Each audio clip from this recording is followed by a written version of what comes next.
दरम्यान आता बीडच्या पालकमंत्रीपदी कोण हा प्रश्न सरपंच देशमुख हत्या प्रकरणानंतर राजकीय वर्तुळात वारंवार विचारला जातोय। बीडचं पालकमंत्रीपद धनंजय मुंडेंकडे देऊ नका अशी मागणीही वारंवार होतीये। मात्र आता भाजप प्रदेशाध्यक्ष चंद्रशेखर बावनकुळे आणि मंत्री असलेल्या चंद्रशेखर बावनकुळेंनी पंकजा मुंडे बीडच्या पालकमंत्री होणार नाहीत असं स्पष्ट केलंय। बीडचं पालकमंत्रीपद राष्ट्रवादीकडेच राहणार असंही त्यांनी सांगितलंय। राष्ट्रवादीनं ठरवावं कुणाला पालकमंत्री करायचं असंही बावनकुळे म्हणाले।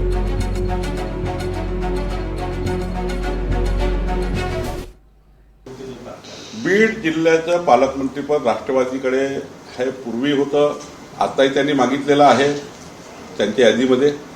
आणि त्यांना जेव्हा ते जाईल त्या ठिकाणी पालकमंत्री कोण नेमाचा अधिकार त्यांच्या पक्षाचा आहे, त्यामुळे त्या पक्षाने निर्णय करायचा आहे। नाही, येणारा काळच ठरवेल, कारण जनतेचा रोष काही लोकांवर आहे। कारण ज्या पद्धतीनं मागच्या काळात सत्तेचा वापर बेमुरवतखोरपणे काही लोकांना दिलेला असताना दुसऱ्या लोकांनी वापरला, म्हणजे अक्षरशः प्रशासन जे प्रशासनात नसणाऱ्या लोकांच्या इशाऱ्यावर डोलत होतं, नाचत होतं, ते तर निश्चित थांबलं पाहिजे। शेवटी प्रशासनिक यंत्रणा आहे, राज्य एक संकल्पना आहे, अशा पद्धतीनंच राज्य चाललं पाहिजे। बीडमध्ये सगळं गुंडाळून ठेवलेलं होतं। मला असं वाटतं निश्चित जर सरकारने अजितदादांनाही निर्णय द्यायचा निर्णय घेतला असेल तर तो चांगला निर्णय होईल।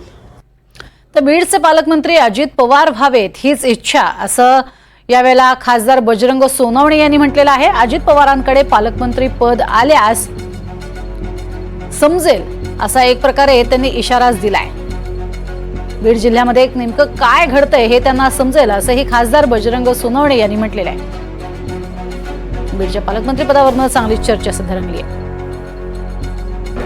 मी पहिल्या दिवसापासून एकच मागणी करतोय की बीड जिल्ह्याचं पालकमंत्रीपद कुणी घ्यावा, हा जरी त्या सरकारमध्ये तिन्ही पक्षाचा निर्णय असला तरी सुद्धा एकदा जर राष्ट्रवादी काँग्रेसचे आमदार जास्त असल्यामुळे त्याचा क्रायटेरिया लावून किंवा राष्ट्रवादीचा जिल्हा म्हणून जर राष्ट्रवादी काँग्रेसकडे ते जाणार असलं तर ती स्वतः अजितदादांनी ती पालकमंत्रीपद घ्यावा ही माझी मनातूनची इच्छा आहे। तिचे कारण असं आहे की एकदा ते पालकमंत्रीपद दादांकडे आलं की दादांना कळेल की या जिल्ह्यात काय काय झाले मागच्या 5 वर्षात।